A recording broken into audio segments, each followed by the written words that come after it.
عليكم ورحمة الله وبركاته.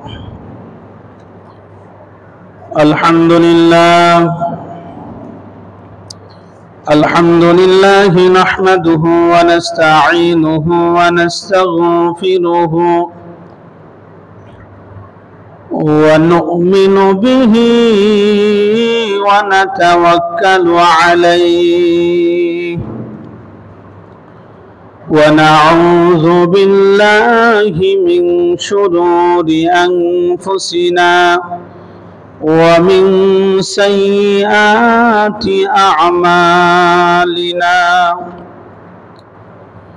من يهده الله فلا مضل له ومن يضلل فلا هادي له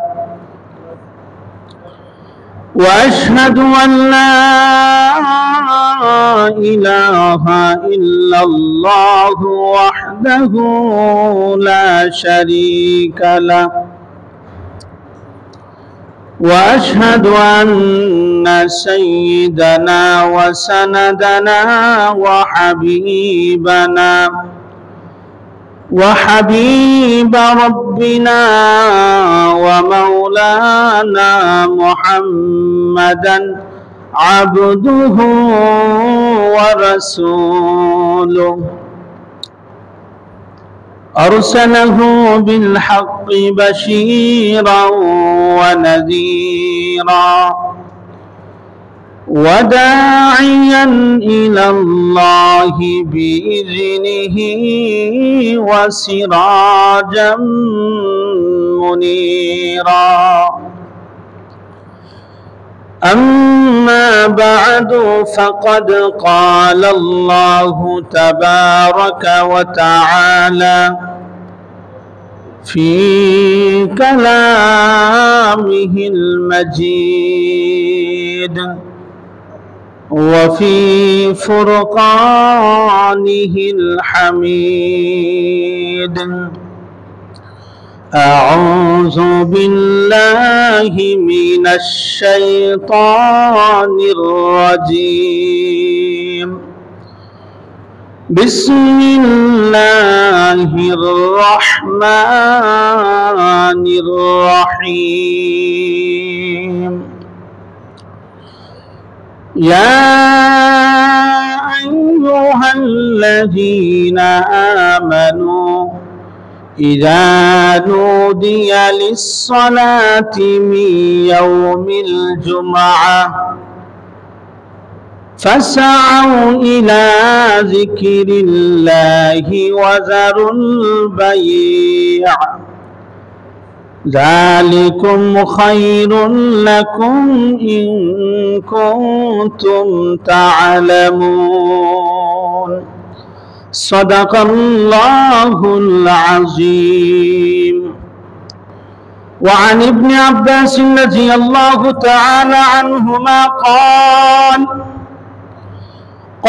رسول الله صلى الله عليه وسلم إن هذا يوم عيد جعله الله للمسلمين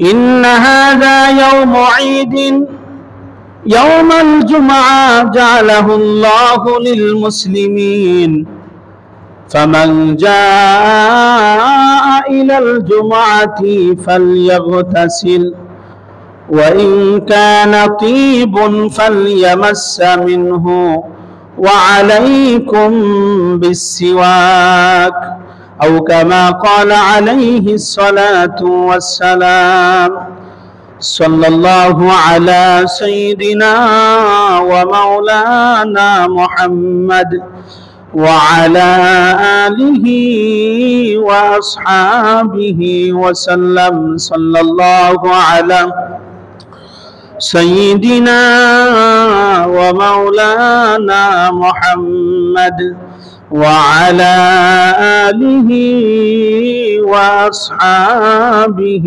وسلم بلغ العلا بكماله كشف الدجى بجماله حسنت جميع خصاله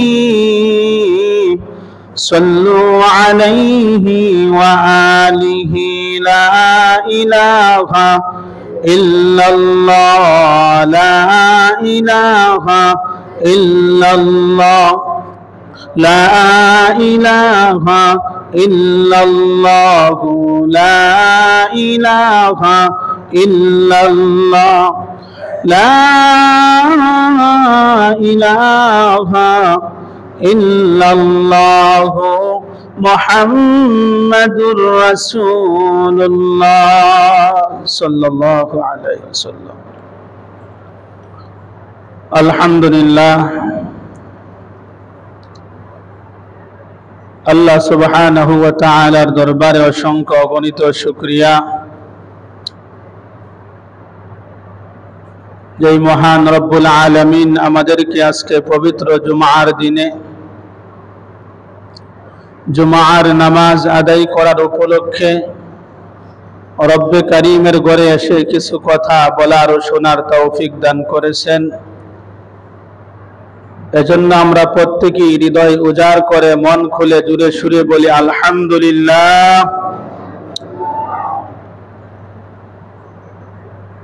সম্মানিত মুসল্লিয়ানে কেরাম, আমরা গত জুমায় আলোচনা শুনেছিলাম জুমার দিনের শ্রেষ্ঠত্ব সম্পর্কে। আজকের এই জুমায় আমরা আলোচনা শুনব জুমার দিনের করণীয় আমল সম্পর্কে। এই বিষয়টি সামনে নিয়ে কোরআনুল কারীমের সূরাতুল জুমার 9 নং আয়াতে কারিমা তেলাওয়াত করেছি। তাই সাথে সাথে হুজুরে পাক সাল্লাল্লাহু আলাইহি ওয়াসাল্লামের অসংখ্য অগণিত হাদিসের ভান্ডার থেকে ছোট্ট একটি হাদিস আমি আপনাদের সামনে পাঠ করেছি। আল্লাহ রাব্বুল আলামিন যদি আমাকে তৌফিক দান করেন, এই আয়াত ও হাদিসটুকু সামনে নিয়ে নির্ধারিত বিষয়ের উপর আলোচনা করার চেষ্টা করব। ওমা তৌফিকি ইল্লা বিল্লাহ। মুহতারাম হাজিরিন কেরাম, আমি যে আয়াতে কারিমা তেলাওয়াত করেছি আপনাদের সামনে, আল্লাহ রাব্বুল আলামিন এই আয়াতে কারিমার মধ্যে বলেন, জুমার দিন যখন জুমার নামাজের জন্য, জুমার সালাতের জন্য আজানের মাধ্যমে আহ্বান করা হবে, ডাকা হবে, ফাসআউ ইলা যিকরিল্লাহ, তখন তোমরা আল্লাহর জিকিরের দিকে ধাবিত হও দ্রুত গতিতে, অর্থাৎ মসজিদের দিকে তোমরা তাড়াতাড়ি চলে আসো। এই আয়াত থেকে বোঝা যায় জুমার আজান যখন শুরু হয় তখন অন্য সব কর্ম বন্ধ হয়ে যায়। এগুলা আর, যেমন দোকানদারি করা, ব্যবসা বাণিজ্য করা, এগুলা আর জায়েজ থাকে না। কারণ আল্লাহ রাব্বুল আলামিন বলেন তোমরা চলে আসো, এই কথা বলেন নাই, ফাসআউ ইলা যিকরিল্লাহ, তোমরা তাড়াতাড়ি দৌড়িয়ে চলে আসো। ওয়াজারুল বাই'a, আর সমস্ত ব্যবসা বাণিজ্য বন্ধ করো। যালিকুম খায়রুল লাকুম, এটা যে কত বড় কল্যাণ, কত বড় উপকার যদি তোমরা জানতে, ইন কুনতুম তা'লামুন। মুহতারাম হাজিরিন কিরাম, আজকে পবিত্র জুমার দিন, সাইয়্যিদুল আইয়াম, যে দিনটাকে বলা হয় সকল দিনের সেরা, সপ্তাহের মধ্যে পুরা সপ্তাহের সর্দার যে দিনকে বলা হয়, ওই দিনের নাম কি ভাই? ইয়াউমুল জুমআ। এই জুমআ সম্পর্কে আমরা গত জুমায় শ্রেষ্ঠত্ব সম্পর্কে আলোচনা শুনেছি। এই জুমায় আমাদের করণীয় কি জুমার দিনের, এই সম্পর্কে আমরা আলোচনা শুনব। জুমার দিনের প্রথম করণীয় কাজ হইল জুমার দিন সকাল ফজরের নামাজ, শুধু জুমার নামাজ নয়, ফজরের নামাজ ও জামাতের সাথে পড়া, এটা জুমার দিন সবচেয়ে উত্তম নামাজ। সুবহানাল্লাহ, সুবহানাল্লাহ। এই ব্যাপারে হযরত আবু উবাইদা বিন জাররাহ রাদিয়াল্লাহু তাআলা আনহু থেকে হাদিস বর্ণিত, তিনি বলেন, قال رسول الله صلى الله عليه وسلم إن أفضل الصلوات صلاة الصبح يوم الجمعة في جماعة।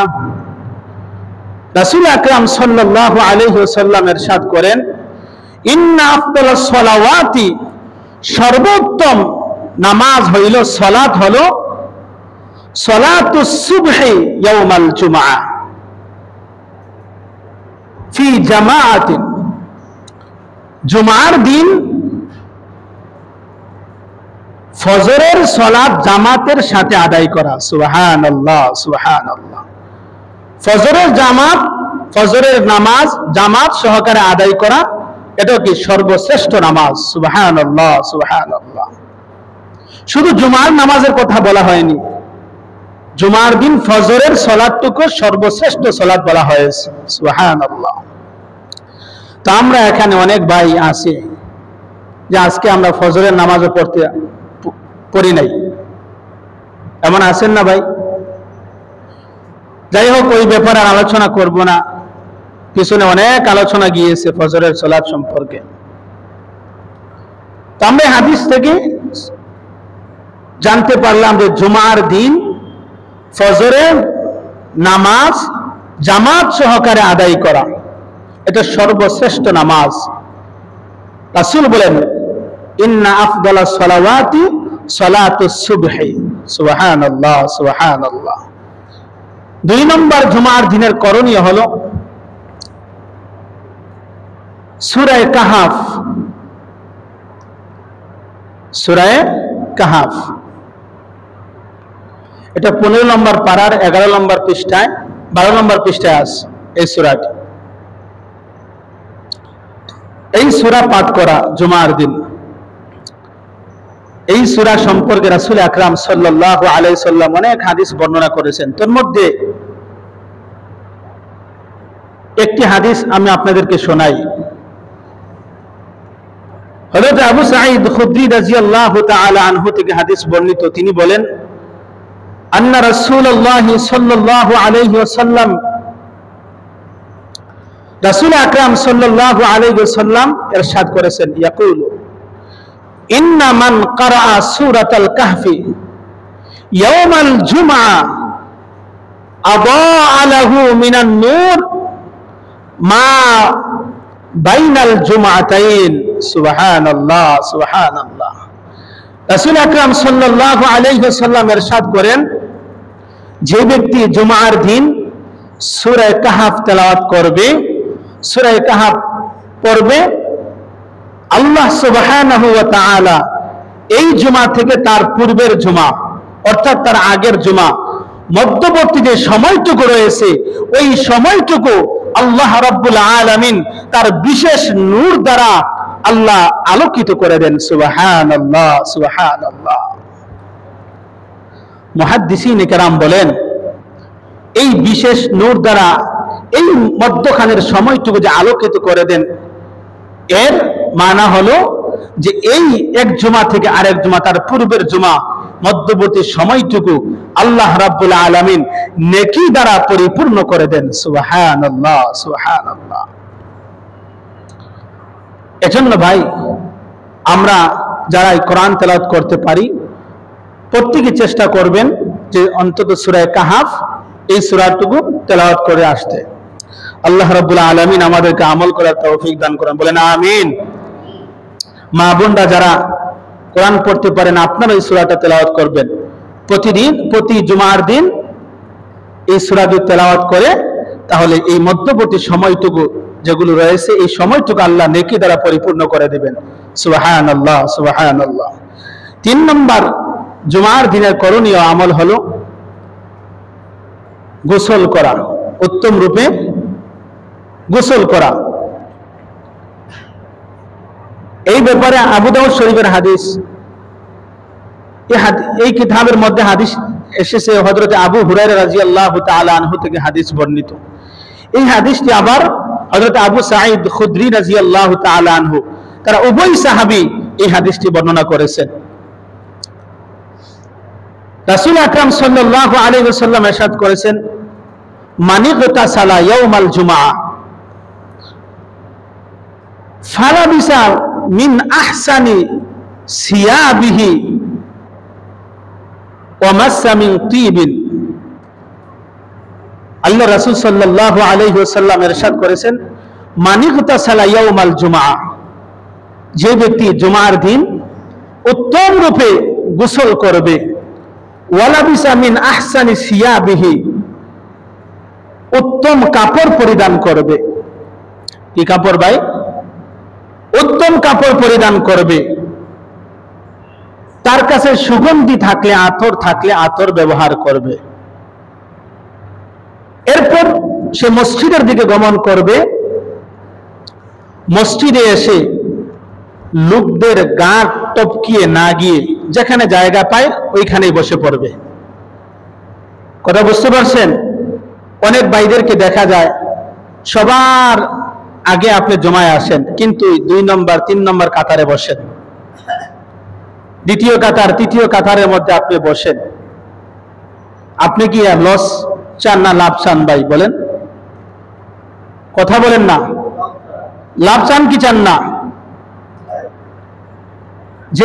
যদি আল্লাহ রাসূল বলেন, যদি আমার এই উম্মত জানতো যে সামনের কাতারে নামাজ পড়ার কত ফজিলত, তাহলে তারা হামুগুড়ি দিয়ে হলো, প্রতিযোগিতা করে হলো তারা সামনের কাতারে নামাজ পড়তেন। সুবহানাল্লাহ, সুবহানাল্লাহ। এখন আরেক শ্রেণীর মুসল্লি আছে, জুমার দিন ইমাম সাহেবের আলোচনা যখন শেষ হয়ে যাবে তখন সে বাড়ি থেকে বের হয় দেখবেন লোকদেরকে, বাকি নামাজিদেরকে, মুসল্লিদেরকে ঠেলিয়ে ধাক্কা দিয়ে তার ঘাড় টপকিয়ে টপকিয়ে সামনের কাতারে বসার চেষ্টা করে।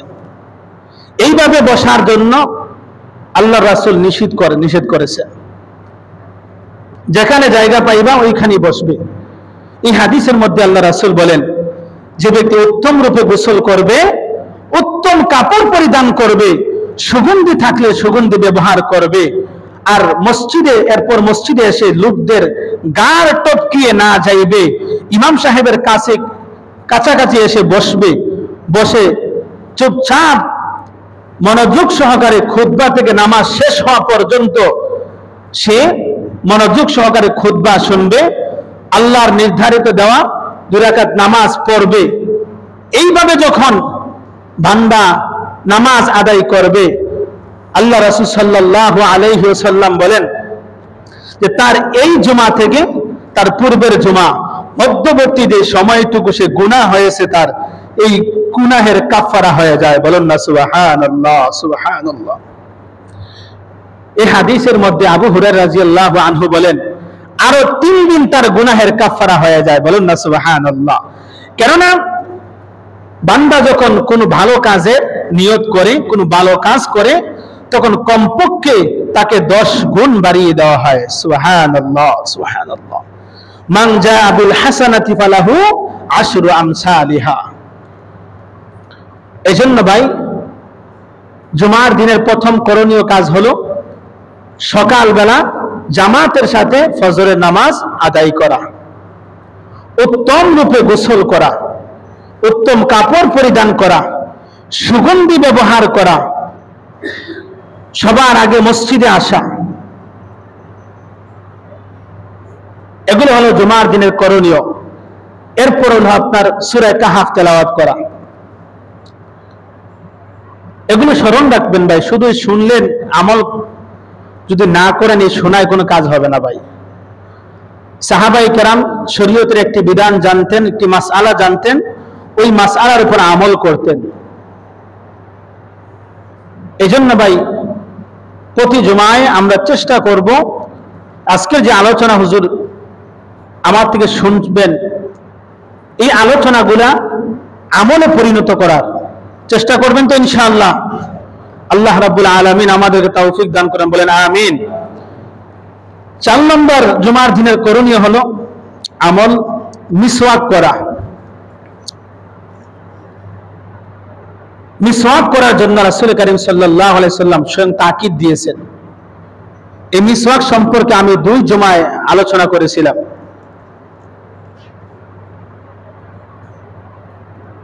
এই ব্যাপারে সুনান ইবনে মাজাহ শরীফের হাদিস, হযরত আব্দুল্লাহ ইবনে আব্বাস রাদিয়াল্লাহু তাআলা আনহুমা থেকে হাদিস বর্ণিত। তিনি বলেন, قال رسول الله صلى الله عليه وسلم, রাসূল আকরাম সাল্লাল্লাহু আলাইহি ওয়াসাল্লাম ইরশাদ করেছেন, ইন্না হাযা ইয়াউমু ঈদিন, ইন্না হাযা ইয়াউমু ঈদিন জাআলাহু আল্লাহু লিল মুসলিমিন, ফামান জাআ ইলাল জুমআতি ফালইস্তাগিস ওয়া ইন কানা তিবুন ফালইমাসসা মিনহু ওয়া আলাইকুম বিসসিওয়াক। আল্লাহ রাসূল সাল্লাল্লাহু আলাইহি ওয়াসাল্লাম ইরশাদ করেন, এই উম্মতে মুসলিমার জন্য আল্লাহ রাব্বুল আলামিন এই জুমার দিনকে সাপ্তাহিক ঈদের দিন বানিয়ে দিয়েছেন। সুবহানাল্লাহ, সুবহানাল্লাহ। সাপ্তাহিক ঈদের দিন হিসাবে নির্বাচন করেছেন। কত সৌভাগ্য ভাই আমাদের। রাসূল বলেন, যারা এই জুমার নামাজে আসবে তারা যেন গোসলের মাধ্যমে পবিত্রতা অর্জন করে আসে। সুবহানাল্লাহ, সুবহানাল্লাহ। যদি আতর থাকে, সুগন্ধি থাকে, তারা যেন সুগন্ধি ব্যবহার করে।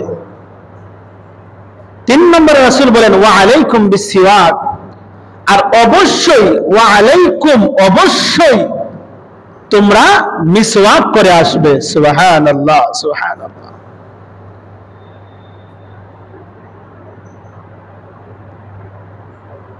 এখানে রাসূল তাকিদ দিয়ে বলেন, তারা যেন অবশ্যই মিসওয়াক করে জুমায় আসে। তো এই মিসওয়াকের গুরুত্ব আছে কিনা ভাই? কথা বলেন। এজন্য প্রত্যেকে চেষ্টা করবে অন্তত একটা মিসওয়াক কিনে নিজের পকেটের মধ্যে রেখে দিতে, অথবা যেখানে ওযু করেন ওই ওযুখানার মধ্যে রেখে দিবেন। আসার সময় মিসওয়াক করে আসলেন। যদি মিসওয়াক না থাকে, আপনি আপনার হাতের আঙ্গুলগুলো দিয়ে অথবা মোটা কাপড় দিয়ে আপনি ঘষা দিলেও উপস্থিত আদায় হয়ে যাবে। তো প্রত্যেকে চেষ্টা করবেন 20 টাকা বা 25 টাকা একটা মিসওয়াকের দাম ভাই, তো সাথে রাখার জন্য। এই মিসওয়াকের অনেক ফজিলত রয়েছে। ফজিলতের মধ্যে একটি হলো মৃত্যুর সময় আপনার কালেমা নসিব হয়ে যাবে। সুবহানাল্লাহ, সুবহানাল্লাহ। আর আমার আপনার নবীর সর্বশেষ সুন্নত হলো এই মিসওয়াক করা।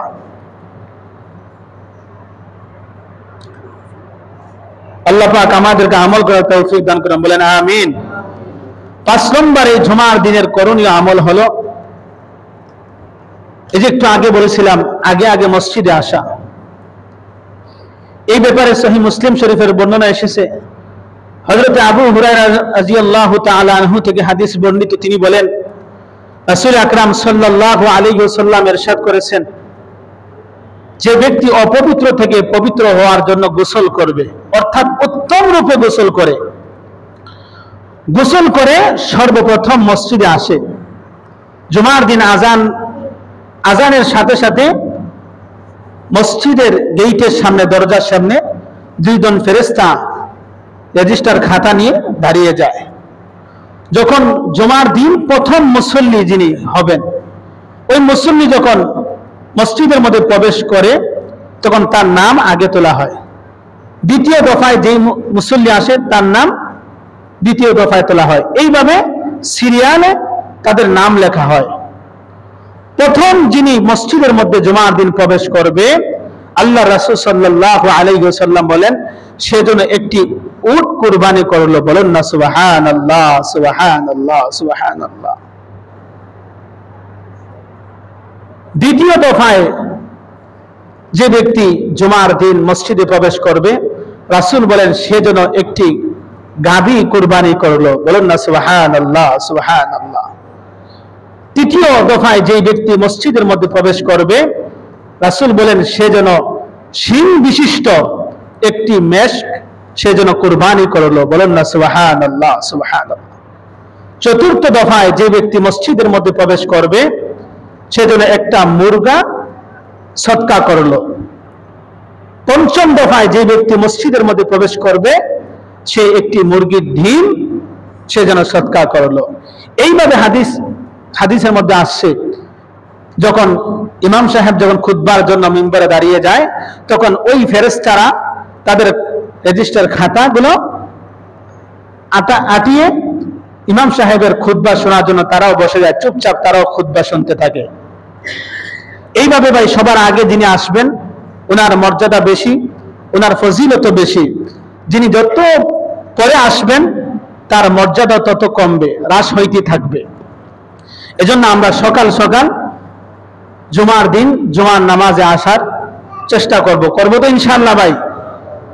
আমাদের যে টুকটাক কাজ কর্ম এগুলো আমরা জুমার দিন জুমার আজানের আগে আগেই এর পূর্বে আমরা সেরে নিব। আল্লাহ রাব্বুল আলামিন আমাদেরকে তৌফিক দান করেন, বলেন আমিন। 6 নম্বর জুমার দিনের আমল সমূহের মধ্যে করণীয় আমল হলো বেশি বেশি করে দুরূদ পাঠ করা। এমনিতেই রাসূল করিম সাল্লাল্লাহু আলাইহি ওয়াসাল্লামের উপর দুরূদ পাঠ করলে আল্লাহ রাসূল বলেন, মান সাল্লা আলাইয়া ওয়াহিদাতান সাল্লাল্লাহু আলাইহি আশারান, যে আমার উপর একবার দুরূদ পাঠ করে তার উপর আল্লাহ রাব্বুল আলামিন 10 বার রহমত নাজিল করেন। বলুন না সুবহানাল্লাহ, সুবহানাল্লাহ।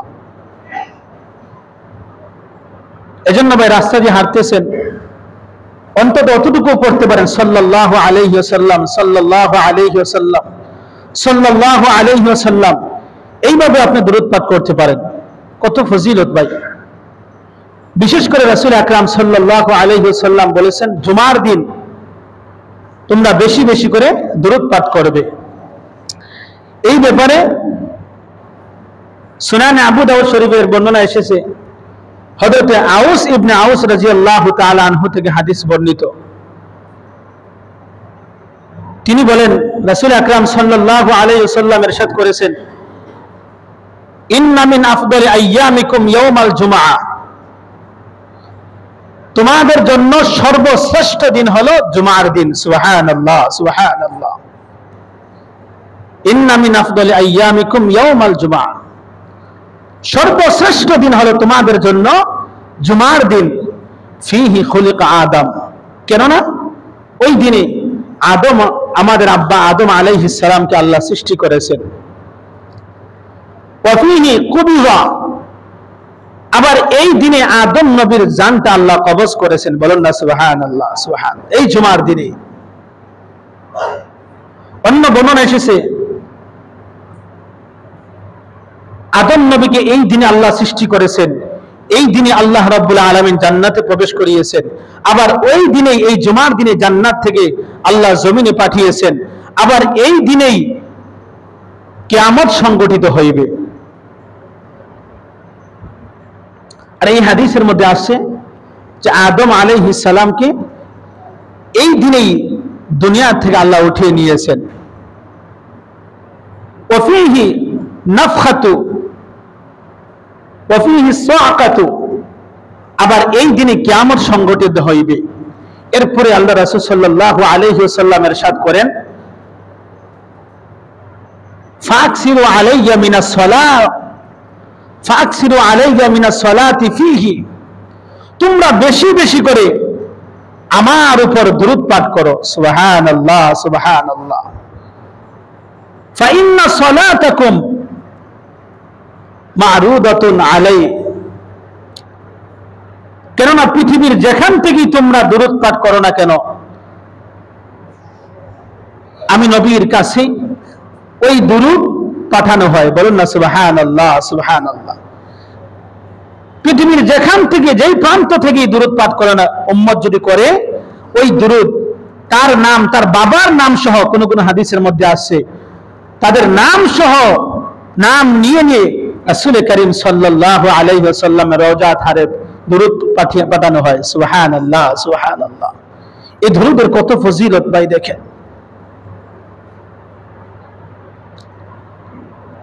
এই কথা শোনার পর সাহাবায়ে কেরাম বললেন, কালু ইয়া রাসূলুল্লাহ, ইয়া রাসূলুল্লাহ, কাইফা তু'রাদু সালাতুনা আলাইকা ওয়া কাদিমতা। ইয়া রাসূলুল্লাহ, আমরা যেখান থেকে দুরূদ পাঠ করি ওইখান থেকে আপনার কাছে দুরূদ পৌঁছে যায়, এটা কিভাবে সম্ভব? আপনার ইন্তেকালের পর তো এই জমিন আপনার দেহ মুবারককে কবজা করে ফেলবে, খেয়ে ফেলবে। আল্লাহ রাসূল সাল্লাল্লাহু আলাইহি ওয়াসাল্লাম তখন সাহাবায়ে কেরামকে জানিয়ে দিলেন, ফাকালা ইন্নাল্লাহ আযজা ওয়া জাল্লা হারামাল আরদি আজসাদাল আম্বিয়া। সাহাবায়ে কেরাম জানিয়ে দিলেন যে আল্লাহ রাব্বুল আলামিন এই জমিনের সব কিছুকে, এই জমিন গ্রাস করার মতো ক্ষমতা দিয়েছেন, খেয়ে ফেলার মতো ক্ষমতা দিয়েছেন। কিন্তু সমস্ত নবী রাসূলগণ তাদের শরীর মুবারক খাইবে দূরের কথা, তাদের শরীরের পশম পর্যন্ত খাওয়ার এই জমিনের কোনো ক্ষমতা আল্লাহ তাআলা দেননি। বলুন না সুবহানাল্লাহ, সুবহানাল্লাহ। এজন্য ভাই, জুমার দিন আমরা বেশি বেশি করে দুরূদ পাঠ করব। করবেন তো ইনশাআল্লাহ? দুরূদ ইব্রাহিম পারলে পড়বেন, যদি এটা না পারেন তাহলে সাল্লাল্লাহু আলাইহি ওয়াসাল্লাম। যদি মনে করেন এটা লম্বা দুরূদ তাহলে সাল্লাল্লাহু আলাইহি ওয়াসাল্লাম, সাল্লাল্লাহু আলাইহি ওয়াসাল্লাম। মাঝে মধ্যে দুরূদ ইব্রাহিমও পড়বেন, আল্লাহুম্মা সাল্লি আলা মুহাম্মদ ওয়া আলা আলি মুহাম্মদ কামা সাল্লাইতা আলা ইব্রাহিম ওয়া আলা আলি ইব্রাহিম ইন্নাকা হামিদুম মাজিদ। আল্লাহুম্মা বারিক আলা মুহাম্মদ ওয়া আলা আলি মুহাম্মদ কামা বারাকতা আলা ইব্রাহিম ওয়া আলা আলি ইব্রাহিম ইন্নাকা হামিদুম মাজিদ। এই দুরূদ ইব্রাহিমটা মাঝে মাঝে পড়বেন। আবার সংক্ষিপ্ত যে দুরূদটা আমি শিখাইলাম আপনাদেরকে, সাল্লাল্লাহু আলাইহি ওয়াসাল্লাম, এটা সবসময় পড়তে থাকবেন। আল্লাহ রাব্বুল আলামিন আমাদেরকে আমল করার তৌফিক দান করুন, বলেন আমিন। 7 নম্বর দেখেন, জুমার নামাজ আদায় করার ফজিলত সম্পর্কে সহিহ মুসলিম শরীফের বর্ণনা এসেছে। হযরত আবু হুরায়রা রাদিয়াল্লাহু আনহু থেকে হাদিস বর্ণিত, তিনি বলেন, রাসূল আকরাম সাল্লাল্লাহু আলাইহি ওয়াসাল্লাম ইরশাদ করেছেন যে খামসু সালাওয়াত, as-সালাওয়াতুল খামস, 5 ওয়াক্ত নামাজ, ওয়াল জুমআতু ইলাল জুমআ ওয়া রমাদানু ইলা রমাদান মুকাফফারাতুন মা বাইনাহুন্না ইযা ইজতানাবাল কাবায়ের। আবু হুরায়রা রাদিয়াল্লাহু আনহু বলেন, রাসূল আকরাম সাল্লাল্লাহু আলাইহি ওয়াসাল্লাম ইরশাদ করেছেন, 5 ওয়াক্ত নামাজ, জুমার নামাজ, এক জুমা থেকে আরেক জুমা, এক রমজান থেকে আরেক রমজান, এর মধ্যবর্তী যে সময়টুকু রয়েছে ওই সময়টুকু তার গুনাহের কাফফারা হয়ে যায়। বলেন না সুবহানাল্লাহ, সুবহানাল্লাহ। অর্থাৎ 5 ওয়াক্ত নামাজ বলতে, যেমন আজকে যারা ফজরের নামাজ আদায় করেছেন, আবার এই জুমার নামাজ আদায় করতেছেন, অথবা শনিবার দিনে ফজরের নামাজ আদায় করার পর আবার জোহরের নামাজ আদায় করেছেন, এই যে মধ্যবর্তী সময়, ফজর থেকে জোহর, জোহর থেকে আসর, আসর থেকে মাগরিব, মাগরিব থেকে এশা, এশার থেকে আবার ফজর, এক নামাজ থেকে আরেক নামাজের মধ্যবর্তী যে সময়টুকু রয়েছে ওই সময়টুকুর মধ্যে আপনার যে গুনাহ হয়েছে, টুকটাক যে গুনাহ হয়েছে, ওই গুনাহ এই এক নামাজ থেকে আরেক নামাজ আদায় করার কারণে তার ওই নামাজ তার গুনাহের কাফফারা হয়ে যায়। বলেন না সুবহানাল্লাহ, সুবহানাল্লাহ। এইভাবে ওয়াল জুমআতি ইলাল জুমআ, এক জুমআ থেকে আরেক জুমআ, এক জুমআ থেকে আরেক জুমআ, এই জুমআ থেকে আপনার পূর্বের যে জুমআ চলে গিয়েছে এই মধ্যবর্তী সময়টুকুর মধ্যে আপনার যদি কোনো সগীরা গুনাহ থাকে, তাহলে এই সগীরা গুনার জন্য এই জুমাই কাফারা হয়ে যায়। বলুন না সুবহানাল্লাহ, সুবহানাল্লাহ। তবে শর্ত হলো ইযা ইজতানাবাল কাবাইর, এই মধ্যবর্তী সময়টুকুর মধ্যে কোনো কবিরা গুনাহ থাকতে পারবে না, কোনো কবিরা গুনাহ থাকতে পারবে না। যদি কবিরা গুনাহ করে ফেলেন তাহলে তওবা ছাড়া কবিরা গুনাহ মাফ হবে না। এজন্য তওবা করবেন, তওবা করার কারণে আল্লাহ তাআলা কবিরা গুনাহ ক্ষমা করে দিবেন। আর এই এক ওয়াক্ত নামাজ থেকে আরেক ওয়াক্ত নামাজ আদায় করার কারণে মধ্যখানের সগীরা গুনাহ আল্লাহ ক্ষমা করে দিবেন। সুবহানাল্লাহ, সুবহানাল্লাহ।